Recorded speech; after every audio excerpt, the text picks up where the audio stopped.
Agoy, agoy, agoy! Votes to elect the officers of the Senate. May Tama allegations na ngayon. May allegations of pressure from Malacanang. Ano ba yun?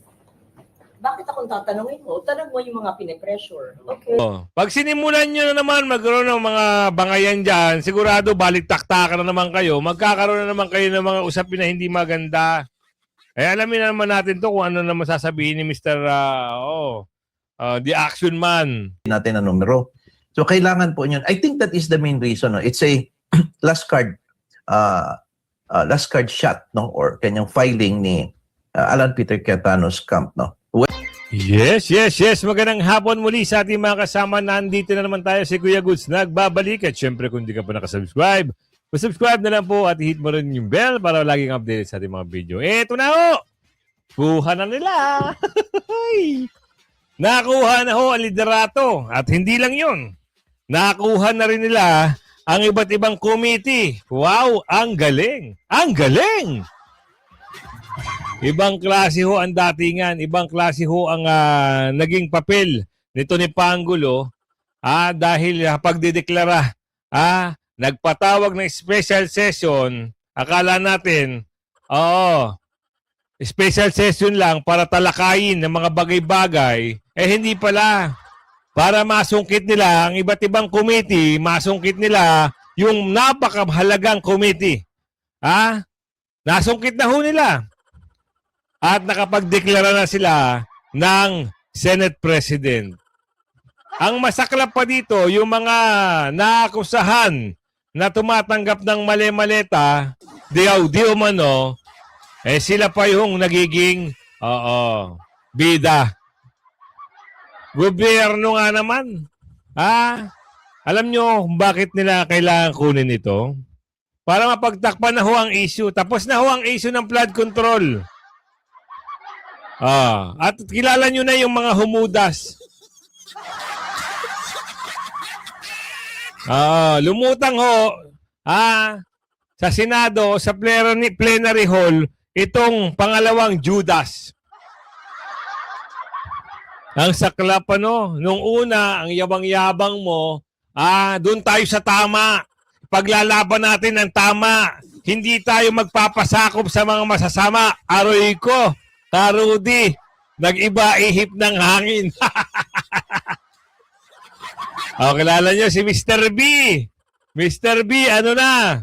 Tapos ang karera mo sa politika. Sinigundahan ka ng iyong tatay. Huwag kang magpapaano sa ibang politiko. Gawin mo ng tama. Doon ka magpasakop sa itaas. Kaso wala. Kitang-kita ka ho sa camera. Pwede, pero bago natin pasadaan na lahat, isang like, isang share, samahan mo na subscribe, andyan lang po yung join button.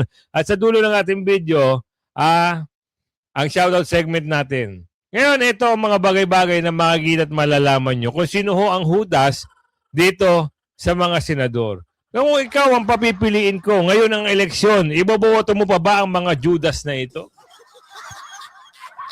Kung ngayon ang gaganapin ang eleksyon, itong mga nasa, sila na raw ho ang bagong majority, pumili ka ho ng mga hindi mo iboboto dyan. Ako, halos lahat. Lahat yan, X ko yan. 12 bulok, naging 13 bulok. Kaya nga tawag doon ng mga ibang supporter ni BP Sara, sila na ngayon ang Judas 13. Sabi ni Aling Ledesma. Nagbida-bidahan pa sila no? Kaya pala alam na nila kung ano yung magiging sitwasyon. Lalong-lalo na, nagyabang-yabang na ho sila dito. Malakas na ho ang loob nila kasi meron na silang bilang. Kaya naman nila kinuha yan, talagang kailangan nilang pagtakpan. Sino ba ngayon yung, yung Senate President? Siya na ngayon ang tinatawag nilang Senate President. Kasi nga may botohan. Nagkaroon na ng botohan. So, sino ngayon yung chairman ng Blue Ribbon? Siyempre, yung nababanggit ng mga 18 Marines. Hindi ho magbabago yun. Siya mismo. Nagagalit sila, nagiiyakan sila, nadadamay ang pangalan nila. Tapos na ho ang kwento ng flood control Baka hanapin nyo pa kasi hindi na ho yan may imbestigahan sa Blue Ribbon.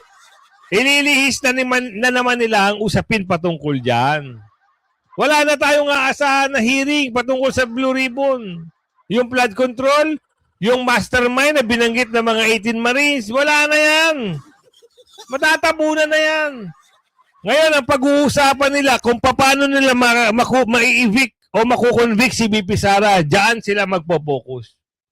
Kasi kaya na nilang itablahin itong flood control eh. Ngayon, kaya naman nilang manipulahin itong conviction ni BP Sara. Asahan yan, magiging maingay yan. Okay, pasok natin. Si Judas, sabi ni Aling Ledesma, namataan niya sa Senado. Alamin nga natin sa video na ito. Nako! Dali! Ha?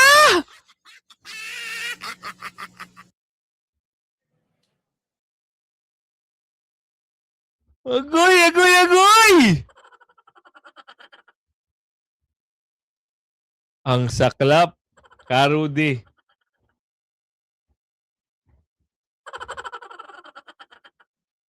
Tapos ang kaso. Wala na ho ang kaso, ha? Naplansya na ho. Planchadong planchado, ha? Walang gusot. Di nyo ginaya si Senador Jinggoy Estrada. Ha? Kung nandyan si Senador Jinggoy Estrada, pagtatawanan ka. Titignan ka mula ulo, mukhang paa. So, ito pala yung pinagmamalaki nila ngayon. Ngayon, ang dami ngayon yung komento sa kanya. Ngayon, binabas siya. Bakit? Meron nga nag-title eh. Naku po, hindi ko lang pwedeng banggitin dito kasi talagang kasuklam-suklam.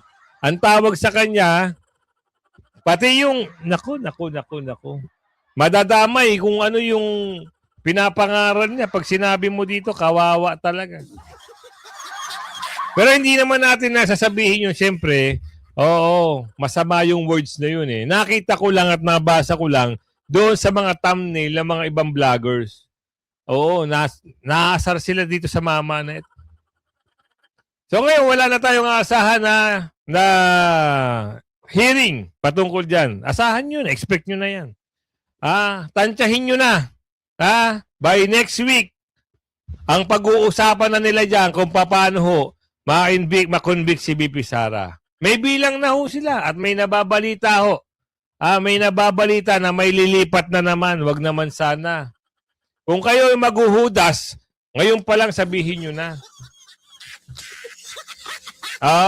Legarda tiwala sa liderato ni Gatchalian. Agoy. Ito na. Tiwala na sila ha. Alamin nga natin kung bakit sila nagtitiwala dito. Ayon niya sa balita na ito. Tiwala na raw. Oo naman. Of course. We have 1998 already been there and done that. No, number one, congratulations. Am I barred from coming in? No, I don't. Okay, number one. Yes, should I follow this security measure? Okay. Say po, number one. Am I late kasi? Ma'am, let's continue number one. Later. Kasi, bakit nangaharang ng ganun tayo malaman sila? Kami lang, number one. Okay. Congratulations. I'm truly, sincerely happy kay Sherwin. He's a good friend, very competent, brilliant, disciplined, and we work well together. Congratulations. So happy for him, for the institution. Number two, congratulations to former Senate President, Minority Leader Tito. Diba? Siya na ang pro tem. And willingly, happily, I relinquish because they have the 30 votes.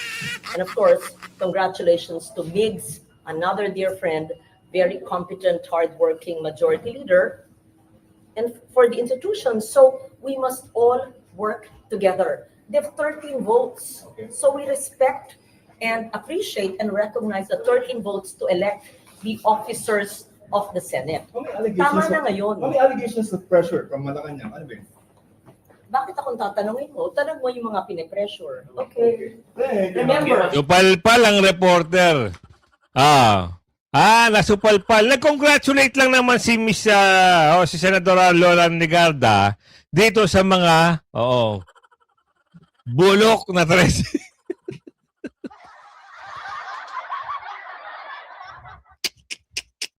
Ngayon, nasupalpal yung reporter. Sino ba yung na-pressure kasi?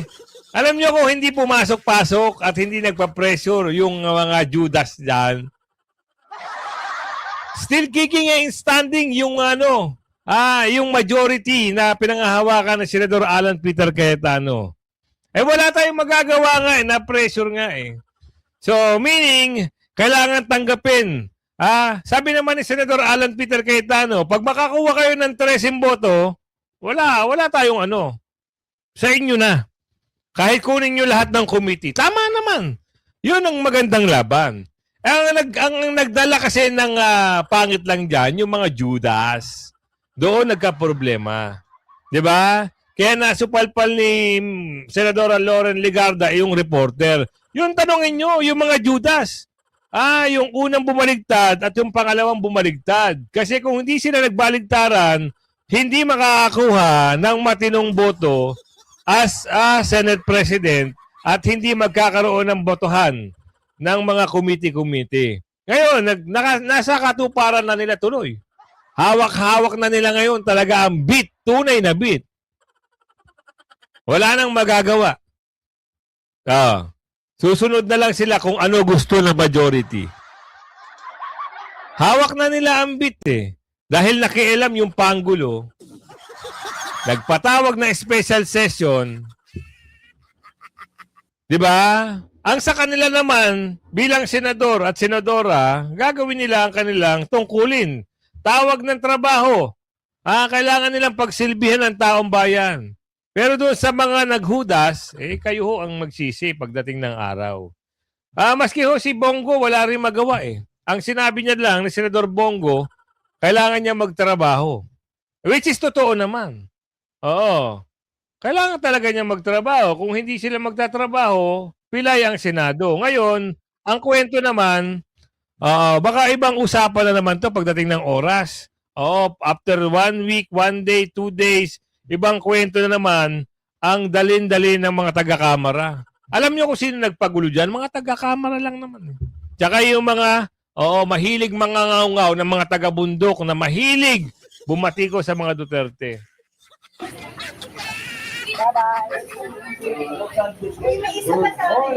Morning, Senator. Trabaho na tayo.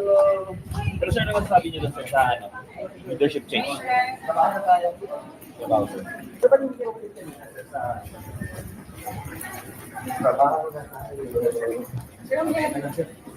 Trabaho na tayo. Ano lang sir,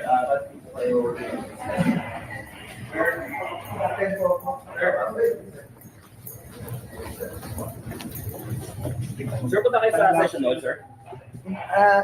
Invited kami sa CA, sa CA member commission on appointments. So, mag-attend po ako. Just after nun, sir, anong agenda, sir? Trabaho na tayo. Dito po ako. Duty po namin bilang senador na trabaho na. At yan po ang mandato natin. Majority rules. Yan naman po ang... actually, kilala niyo ako noon. Gusto ko magtrabaho eh. Kilala niyo ako noon. Yes, sir. Sir, ilang araw din kayo Alam mo nag-absent, bakit? sir? Sir, anong nangyari? Alam mo bakit? Yes, sir. Gusto ko magtrabaho. Kasi bisyo ko magserbisyo. Sir, yung mga nakaraang araw nawala kayo, sir? Yes, sir. Gusto ni Senador Bongo magtrabaho at magserbisyo sa bayan. Ngayon, mainit ang usapin. Ewan ko ba dito? Sila na majority, di ba? Reach out to minority. Ano yung sasabihin na naman ni... Ito. Ewan ko lang kung ano naman yung mga pahaging. Dapat, kung halimbawa ganyan gusto nyo magtrabaho na, wag na kayo magpahagingan. At wag nyo nang pagbigyan yung mga taga-kamara na impeach si BP Sara. Yun lang nagpapagulo sa inyo eh. Di ba? Pag sinimulan nyo na naman magkaroon ng mga bangayan dyan, sigurado balik-taktakan na naman kayo, magkakaroon na naman kayo ng mga usapin na hindi maganda. Alamin na naman natin to kung ano naman sasabihin ni Mr. The Action Man. And move on na tayo. Set aside all the differences. And Move on na ha! Sabi ni Mr. Rapi, move on na raw, move on. Ano ba kasi ang pinagmulan yan? Di ba? Yung mga bangayan na yan. Doon lang sa mga taga-kamara, nagkakampi-kampihan. At siyempre, gusto lang talaga ni Senador Marcoleta ilabas ang baho ng flood control. O ngayon, tapos na ang kwento. Hindi na mabubuksan kasi sa kanila na ho ang liderato at yung committee ay hawak-hawak na nila at winawagayway na nila. Atin na ang beat! Atin na ang beat! Wala na kayong magagawa at wala na tayong magagawa. Mismo, ang sinabi, magtrabaho na tayo lahat. For sure. Wag lang nilang pag-iinitan si BP Sara. Yun lang ang kinakatakot natin eh. Baka gawa na naman ng kwento itong si BP Sara. Na madaliin ang impeachment, masibak agad at magawa na naman nila ang kanilang mga plano. Wag niyong gagawin yun.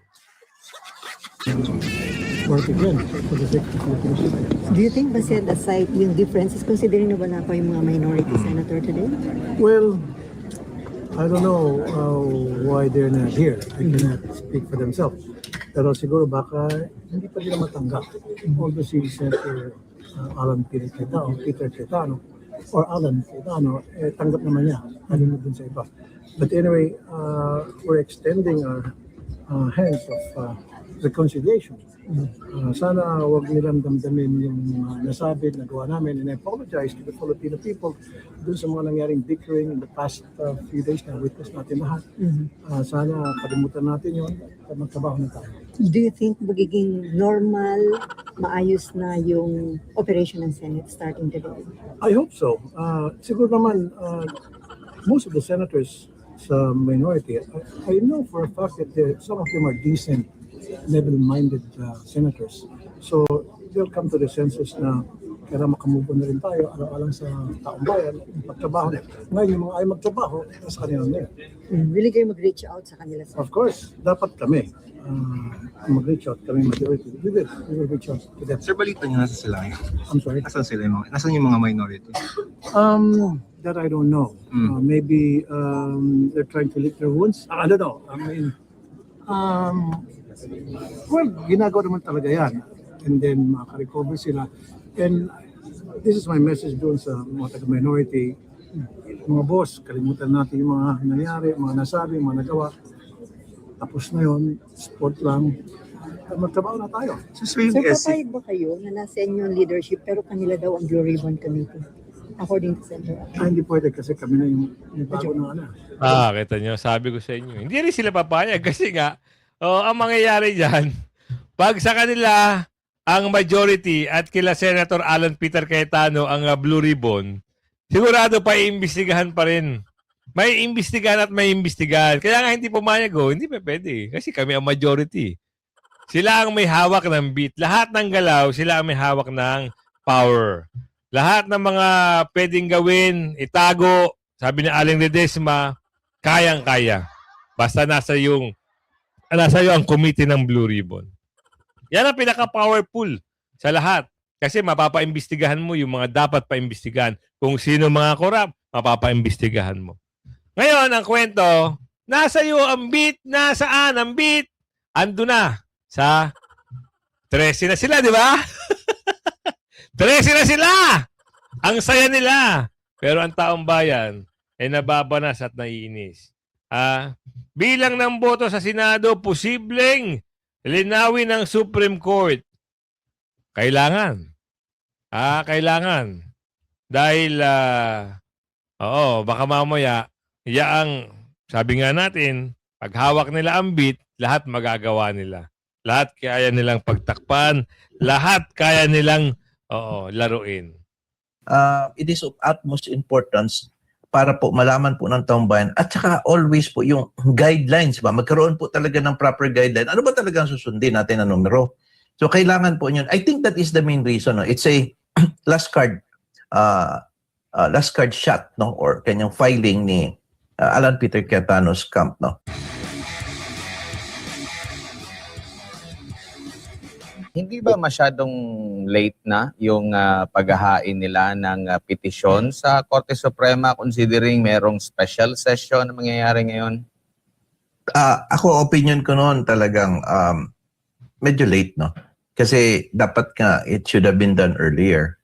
But however, as I asserted before, dapat kasi noon ang mag-assert po ng legitimacy si kampo ni Gatchalian. The problem is that yung operational control hawak ni Gatchalian, no? They are supported by this administration. Ang land bank check, sila na po ang land bank accounts, yan na po yung makakapirma. Control po nila ang premises and they could just simply call the police and everything, the ILG. No? So ibig sabihin, while it is true that dapat po sila Gatchalian ang pwede pong mag-question, ang dapat mag-question sa legitimacy ng kanilang pag-take over kasi sila po yung nag-take over eh. Tama. And they took over by 12 votes. No? So dapat ang magtanong, Supreme Court, meron ba talaga kaming authority? Tama ba yung ginawa namin? So they need judicial confirmation. However, with the incident that suddenly there was a special session called by the President, I think napilitan talaga sila Alan Peter Cayetano to file that petition para at least once and for all, whether or not maging moot and academic, ito na i-file and hoping that the Supreme Court will move forward and resolve it whether or not makuha po ang majority ngayon nila Gatchalian. Kasi it is of utmost importance para po malaman po ng taong bayan at saka always po yung guidelines ba, magkaroon po talaga ng proper guideline. Ano ba talaga ang susundin natin na numero? So kailangan po yun. I think that is the main reason. No? It's a last card shot, no, or kanyang filing ni Alan Peter Cayetano's camp, no. Whether or not what would happen today, even if he will be unseated as the Senate President, well, the fact remains that may pending petition and hopefully the Supreme Court resolve it and would not just dismiss it as moot and academic. Opo. So, merong mga instances ba na kahit na, halimbawa, nagdesisyon, if ever man, no, magdesisyon ng Korte Suprema na moot na siya, pero meron pa rin doon na paliwanag na, kumbaga, yung sa mga prayer, masasagot pa rin po doon na magagamit sa future, attorney? Yes po. Marami pong instances yan. I have read in the Supreme Court, no, even if naging moot and academic, sometimes nga mali po yung relief na hinihingi by the Supreme Court for purposes of guidelines when it involves a matter of very urgent importance, urgency and very important. Especially here, meron pong kaakibat ito na national interest. No? It is a matter of extreme importance for the country, for all the people, and for the guidelines of the other branches of our government. Kasi as we know, ang Supreme Court po yung final arbiter, sila po yung nag-interpret. Yun po dapat ang susundin ng other branches because sila po yung may kakayahan na magbigay nito ng mga guidelines, na interpretation ng Constitution para hindi po mawala. Kasi kung hindi pababayaan po ito na hindi po ma-resolve, no? Even if maging moot and academic. Ang mangyari niyan, babalik ng issue sa kanila. Cases will be filed sa Supreme Court naman questioning. Right now, it's better to resolve it now so that at this early, habang hindi pa nagsisimula impeachment proceedings, hindi magkaroon na po ng guidelines po ang impeachment court, pati po ang Senate, pati ang Executive Department. Now, ngayon dito po tayo sa naging suspension ni Senador Jinggoy Estrada. Ano pong nakikita niyo po rito? Kasi kung gagamitin mo yung malikot na pag-iisip, baka ito na naman yung gamitin nila, may ipakulong, tapos isuspend. So mababawasan talaga yung threshold. Ano pong masasabi niyo po dito, attorney? Yes po. Actually, basic na po yan. Dati po na yan, no, pag meron pong na-file po na criminal case, automatic po yung preventive suspension. Now, in fact here, as I see it, 90 days ang preventive suspension ni Jinggoy Estrada. Now, the question is that, what is the purpose of this preventive suspension? Is that a penalty? And the answer is no. Preventive suspension is not a penalty. It is a means to prevent, no, the influence of by influencing the witnesses, no. Kaya nga, huwag ka muna magtrabaho, huwag ka muna pumasok, suspended ka muna, you do not have that particular authority to come to the office, no. Even if bailable, not only this non-bailable offense, even it's bailable kasi para daw hindi daw matamper ang evidence at ma-influensyahan ng mga witnesses, which is correct, no. However, it is clear po na ito pong preventive suspension is not a penalty. It did not say that you are no longer a member of the Senate. Take note that Jinggoy Estrada was voted at large, no, by the electorate, no. Buong Pilipinas po na boto. Tama. And the only way that he could be removed from office is, number one, is expulsion, death, resignation, and tsaka yung incapacity, no? O yung mental incapacity niya, among other things, no? So, wala po doon yung preventive suspension. Now, of course, tama po yung statement niya na malikot ng pag-iisip, no? They will always advance the theory because the other side will always, try to manipulate the narrative, no? So that yung ordinary people would say, ay, wala na, talo na because magbaba na ang threshold. That's why I'm thankful that you given me the chance here so that the people will understand, no, it will not lower down the numbers of the members of the Senate because it is not a penalty. Yan, nakakuha nyo. Baka na naman baguhin yan ng mga nagmamagaling, ha? Lalong-lalo na itong si Rehistro. May banat kasi si Rehistro. Na since daw wala raw yung dalawang senador, wala na daw hong karapatan na bumoto at kailangan ibaba na raw daw yung threshold. Kaya ngayon napasagot itong isang magaling na abogado, sinabi niya tanga. Sabi niya rito, parang tanga itong si Rehistro. Yun daw na 16 vote threshold to convict the BP should be reduced to 15? Oo nga. Yan ang kanyang pahayag. Kasi daw, 22 na lang daw ang magpaparticipate sa impeachment trial. Ang basis niya ay yung Abilino versus Cuenco. Abogado ba yan? Parang ordinaryong tao lang, no? Hindi nakakaintindi. Ruling which is not applicable in this case. Si Attorney Edward Cinco ang nagsabi niyan. Tanga ka ba, Rehistro? Parang tanga ito si Rehistro. Yun ang kanyang banat. Under the Constitution, Article 6, Section 3, Paragraph 6, a conviction requires a vote at least 2/3. Hindi naman sinabi doon at least 15 senators. Kailangan 2/3 or 16. Diba? Of all the members of the Senate. The operative phrases, there is all the members. Sabi doon, the operative phrases, there is all the members which by the way is not qualified. This means regardless or absent, control block or going criminal case, kahit na ano pa raw, kagaya na kay Sir Jinggoy, kay Senador Bato, no matter what, kung meron kang criminal case, kailangan all. Kita mo? Nagmumukha kayong tanga. Pinagmumukha kayong tanga ng isang magaling na abogado. Diba? Nakakaawa kayo. Abogada pa naman kayo. By professional. Ang problema, hindi nyo ginagamit sa tama. Pahiya kayo dito. Kaya Attorney Edward Cinco, para kang tanga. Yan ang sabi dito sa statement ni Attorney. Parang tanga ito si Rehistro. Oo nga naman. Diba? Abogada, hindi nakakaintindi kung ano yung nakasaad sa Article 6, Section 3, Paragraph 6. Kung abogada ka, dapat alam mo ito. Ngayon, ito yung banat, rumesbak ngayon ito si Chara!